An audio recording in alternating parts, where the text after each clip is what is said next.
I spent a few weeks with this camera, traveling from Joshua Tree National Park to Olympic National Park here in Washington, and I can tell you that the 6D Mark II is capable of capturing beautiful photos.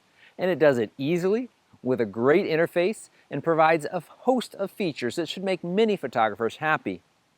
But I'm unlikely to recommend it to you.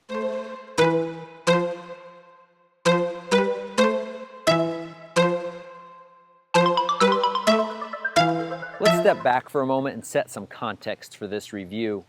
When the original 6D was released, it quickly became one of my favorite cameras to recommend. Here was a fairly affordable and lightweight full-frame camera that was friendly to use. Now, I teach photography all over the world, and participants that come along on these trips often have crop sensor cameras. Many shoot Canon, so those are Rebels or the 60 or 70D in those earlier years of travel. And as the participants get excited about photography, they realize that a full-frame camera offers some nice advantages, especially for landscape photography. And the 6D would be my logical recommendation for their next camera. I'll get to why the 6D Mark II won't be my recommendation nearly as often in a minute, but let's first talk about what the 6D Mark II offers over the original. We've got a bump in resolution to 26 megapixels, up from 20 in the original. Noticeably improved low light image quality over the original. Those higher ISOs look good.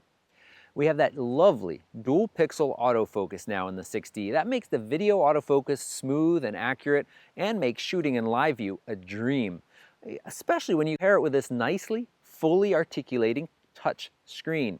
This is the first Canon full-frame DSLR to offer a fully articulating screen. 5D Mark IV users, I know you're jealous. I can't stress enough how nice an articulating screen is, especially for landscape photography. There are great photos waiting to be captured at heights that aren't easy to look at on the back of the camera or through the viewfinder. The AF system borrows from the 80D, which means 45 all cross-type AF points. That's a great and serious improvement over just 11 in the original, and really only the center focus point in that original 6D was worth using. We've got a bump up to 6.5 frames per second versus 4.5 in the original, so a little faster. And video, 1080 at 60 frames per second versus just 30 frames per second in the original.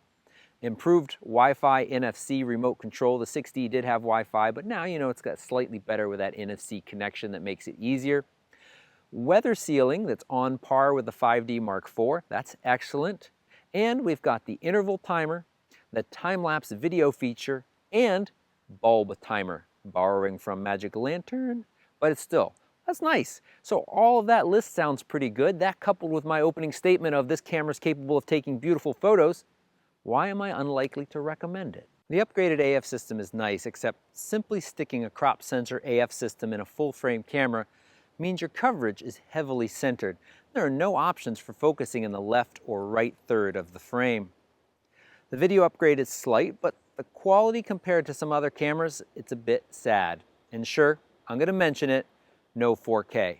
Now, I think very few original 6Ds were bought for video purposes, but its video specs at the time were still fairly competitive. Not including 4K in late 2017 is not so much. Now, I'm sure some of you are going to comment and say you've got no interest in video or you don't own a 4K TV.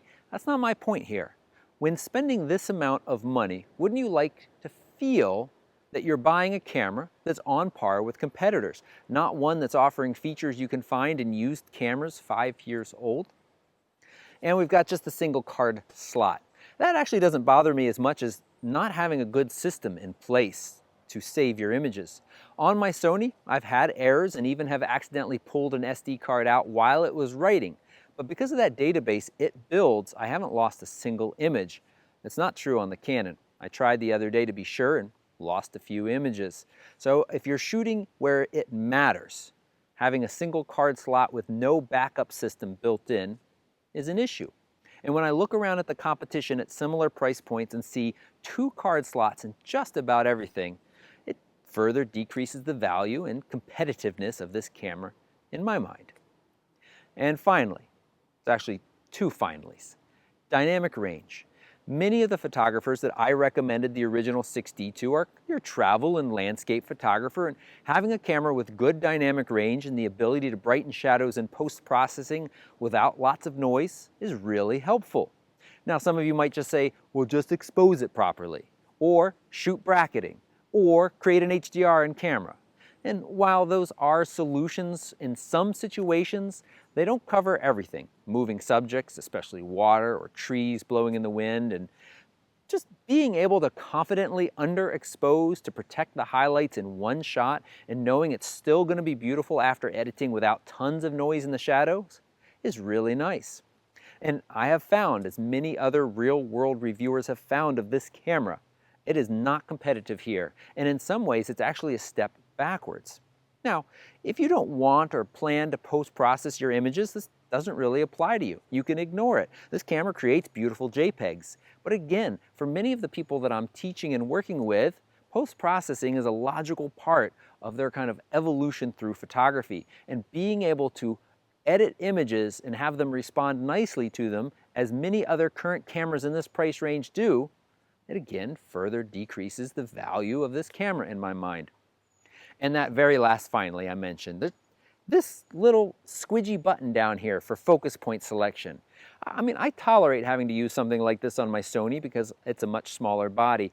Canon, we've got room. I wish you had added a dedicated focus point selector. Okay, so make sure you hear me now. I am not saying that this is a bad camera. I'm just going to be recommending it far less than the original. It's got too many drawbacks, this price point, with too many other solid alternatives on the market now or in the next 6 to 12 months. So 70 to 80D users who were looking to upgrade to full frame, what should you do? Upgrading lenses instead of a body is always a good option, or you could save more for the 5D Mark IV. That's another option. I've got lens recommendations linked below along with all of the gear that I recommend. Or maybe you should think hard about your need for full frame. There are a lot of great options out there that aren't full frame that are just as capable, if not more so in some situations, like the Fuji X-T2 or the GH5 that I'm using for this film. Or wait for the Nikon D750 replacement. I suspect that will blow this camera away in all categories except video autofocus. But I do dislike telling you to wait for the next X model because there's always going to be something better down the road. But honestly, buying the 6D Mark II feels like going backwards a bit, and I dislike that even more. If you appreciated this video, give it a thumbs up, and if you didn't find it helpful, thumb it down. And I'm going to give you a comment challenge. Let's discuss the pros and cons of this camera or any other camera someone might mention in the comments below without personally insulting their intelligence. Thanks so much for watching. Goodbye.